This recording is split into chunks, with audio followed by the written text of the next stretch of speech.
Hello, everyone. It's good to be with you once again for today's Fireside Chat. Now, on the other side of this recording are Mary and John Phillips taking care of the tech for today. Then, once recording is complete, Terry Boyd and David Skinner ensure it is uploaded to our YouTube channel so you can find us. Thank you to all four of you because it really makes this all happen. Now, while our tech people plant wonderful seeds of skill and savvy, here is a garden center with a sense of humor.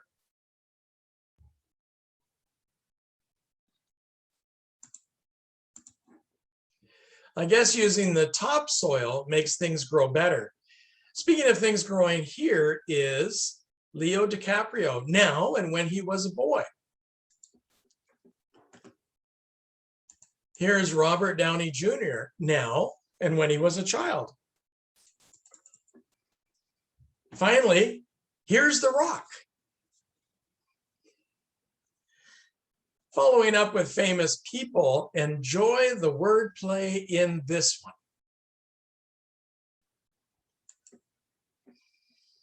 Dad jokes like mine aren't the only reason women get frustrated with their husbands or their male partners.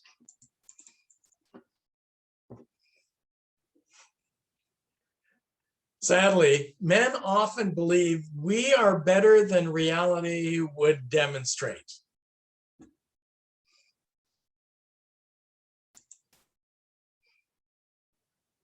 That's why mother rabbits tell their bunnies this.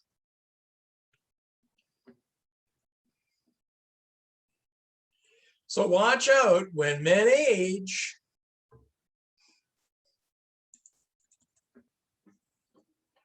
Luckily, there are medications that work for some things.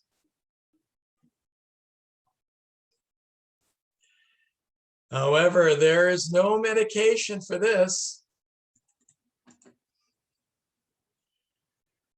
or for mistaken bonding with man's best friend.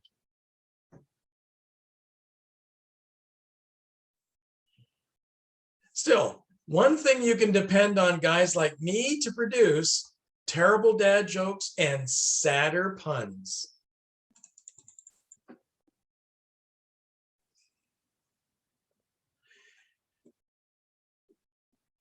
Being a dad and a granddad has caused me to reflect a bit more about the differences in the opportunities that I had when I was settling down and establishing roots for myself. My former wife and I have talked about how lucky we believe our children are to have settled down and established roots, considering them all well and truly launched into independent adulthood.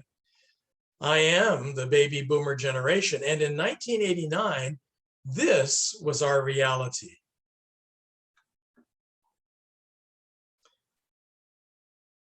Notice the numbers in brown font.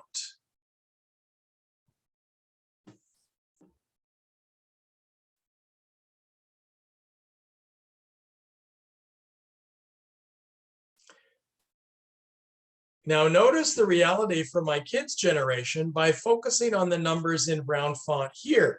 My children do not have the same opportunities as I did at their age. No wonder there is growing discontent in our society. People feel like things are out of control, or at least many things are out of their control, like the actions of others which have led to this reality, or past decisions that didn't consider all the consequences, or the opinions of others, or even what happens around each of us. Sometimes it seems the outcomes of our best efforts are out of our control, that the future is too, nor can we control what others think of us, or how others take care of themselves for good or ill. But notice there is a big space in the middle. These are the things that are in our control. Things like our thoughts and actions, how we speak to ourselves, how we spend our free time, what we give our energy to, the goals we set, how we handle challenges like our feelings of little control. And what we will decide are our boundaries. If we then focus less on what is out of our control and more on what we can control, we can also focus on what gives us life, what enriches our souls, and how we will give of ourselves to others. After all, it's not all about economics, although economics is a huge issue for all of us. Consider this video that features children and their dads when they are left alone.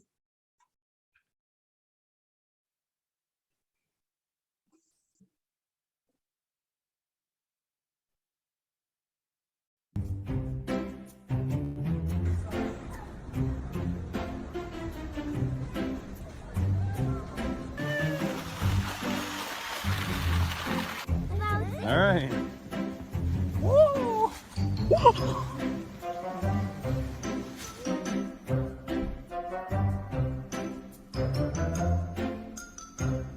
So, mommy had to go back to work, so daddy's helping out.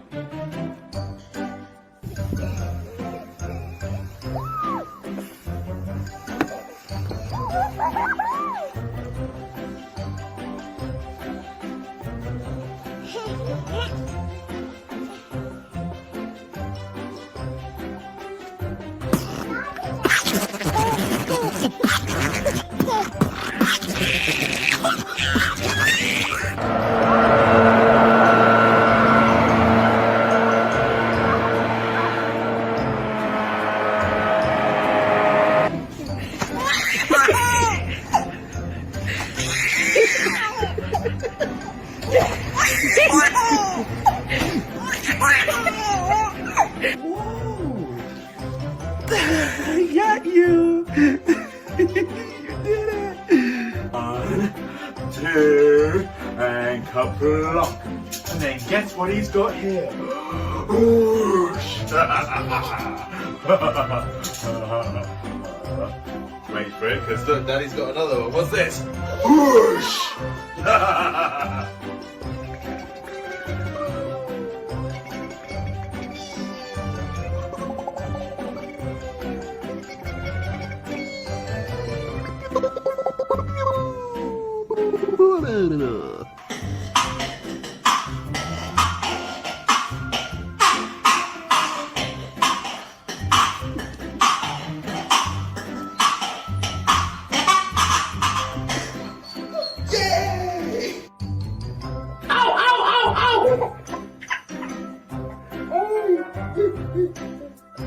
Slim!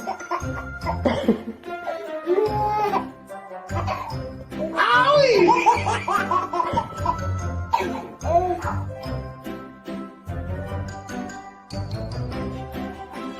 Let's go, it's late, let's go. Have a conversation. Let's go, let's go. Come on, You this way. have to have-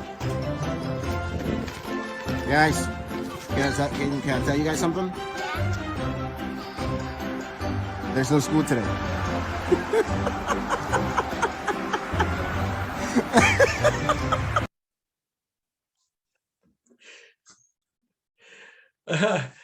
I believe this kind of delightful interaction is at the very heart of how we deal with feelings of control.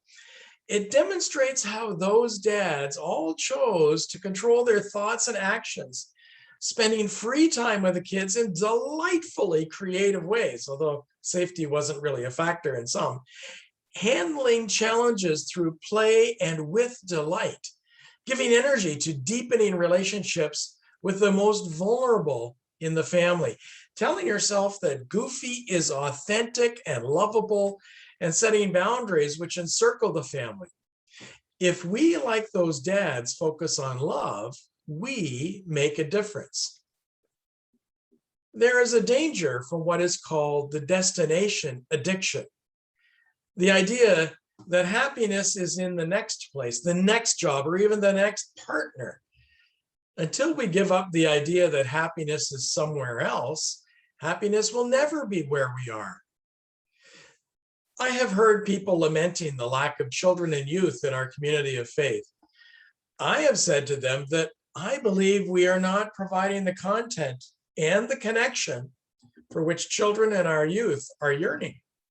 However, there may be another reason, especially for our youth, a reason that moves them to reject the church as we currently have it. Your kids are not leaving the church because you didn't train them enough.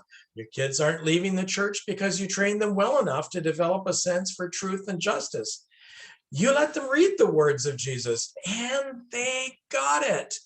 And they've recognized that the church doesn't seem to be interested in those words. They're not leaving because they don't know the truth. They're leaving because they do. That's a tough pill for me to swallow. However, none of my kids attend church regularly at all, my millennial children. What they see in the church are rules of behavior that are cold and forbidding, of processes that serve those in power, and of practices that seem to be drained of joy. So they vote with their feet and leave. I remember reading the story of the runaway bunny to my children, and they loved it when they were little. It was all about a bunny trying to run away from its mother. No matter where the bunny chooses fancifully to flee, the mother rabbit always finds her. Now, consider this poem as reassurance to all of us who miss youth and young adults among us in the church. It is written by Hope Anthony and is titled, "The Unknown God." Where can they go from God's presence? Nowhere. They cannot run away from God. In sorrow, God is there. In joy, God is there. In plenty, God is there. In lack, God is there. In grief, God is there. At night, God is there. God is the very presence of all that is, and God is all they need. God remains. After all is said and done, God remains. How do we know God remains? Consider the beauty revealed in ordinary things, demonstrated in this video of super slow motion film.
In the awesome beauty of those images, our imaginations are captured by what is unseen by our senses. Nevertheless, that beauty, that divine order in physics is there if we know how to seek it. Similarly, there is beauty in each of us. When we get distracted by our destinations, instead of the relationships of loving connection we are created to nurture, We fail to notice our own strengths and delightful foibles. After all, you are not everyone's cup of tea, and that's okay. The world is filled with people who, no matter what you do, no matter what you try, will simply not like you. However, the world is also filled with people who will love you fiercely. The ones who love you, they are your people. So as Johnny Cash once remarked, all your life you will be faced with a choice. You can choose love or hate. I choose love. I would suggest that sentiment is a great choice and one I hope we all make. After all, the choice Jesus made for his people, all of us, is love. In response, I choose love too. I choose inclusion. I choose empathy and compassion. I choose equality, dignity, diversity. I choose community. I choose kindness, integrity, honesty, respect. I choose justice, peace, and the planet. I choose the people I encounter. To repeat, I choose love. In choosing love, consider this. Too often we underestimate the power of a touch, a smile, a kind word, a listening ear, an honest compliment, or the smallest act of caring, all of which have the potential to turn a life around. When we feel helplessly swept away by the currents of history, of political polarization, of conflicting versions of reality itself, when we feel like we have no control, there is certainly something that we can control, and that is how we treat one another. As I said, it doesn't have to be huge. It can consist of small seeds of loving planted for others, infecting them too. Have you got a garden? It all came out of lockdown. People just needed something to do. They also needed to talk to other people. And I think to be able to come out here, instead of just coming out on bin collection day, we came out, waved to each other and went in again, and then eventually this built a lovely community spirit. I was born here 85 years ago. There were people who I hadn't spoken to before. Some of them had lived 20, 25 years here. It was so moving to me. I am absolutely amazed. It's so beautiful. This was such a plain area that people maybe brought the bins into, chased a couple of rats. Now they come out day and night apparently to tend to the flowers and the plants that are out here. Every structure you see on the walls has been made from old pallets, so the recycling that's going on is wonderful as well. But it's the community spirit, the bringing together of a community, which is just, wow. You can't buy that. It's just wonderful. I love it.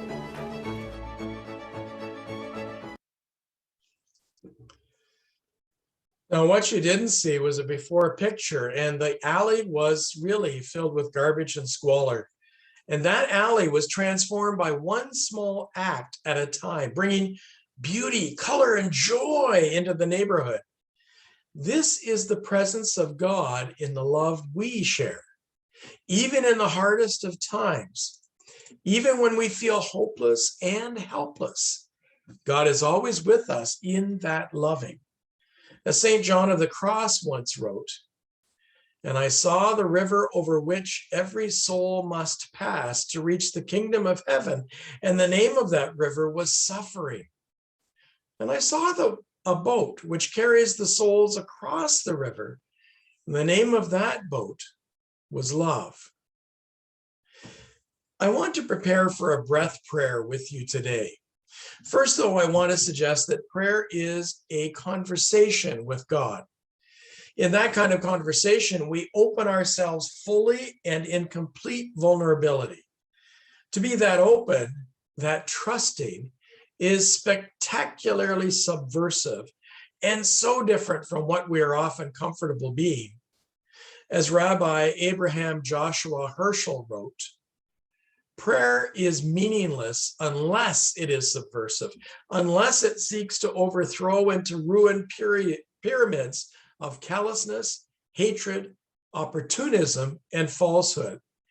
The liturgical movement must become a revolutionary movement, seeking to overthrow the forces that continue to destroy the promise, the hope, the vision. So let us all in this digital space open ourselves in trust and in vulnerable honesty to a breath prayer in conversation with God. Why? Because in the Hebrew scriptures, the name of God has 4 letters, YHWH.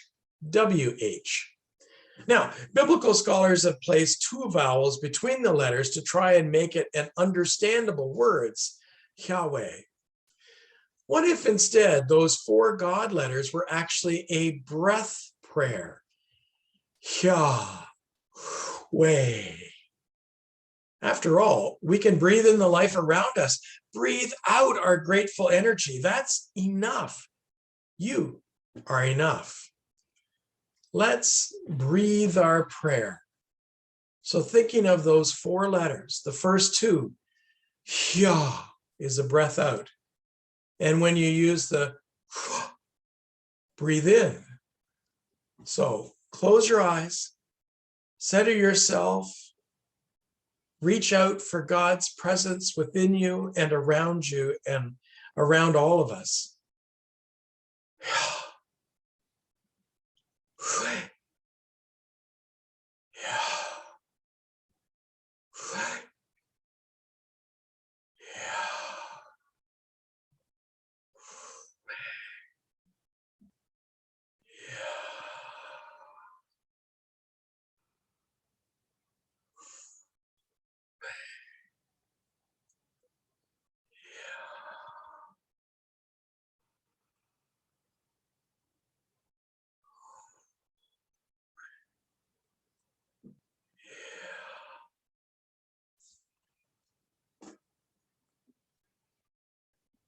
Amen. Thank you for praying with me in such a vulnerable and trusting manner. May that prayer rest with you the rest of the day. Until we meet again in this digital space, I hope that you are blessed with meaning, with joy, and most of all, with love. Goodbye.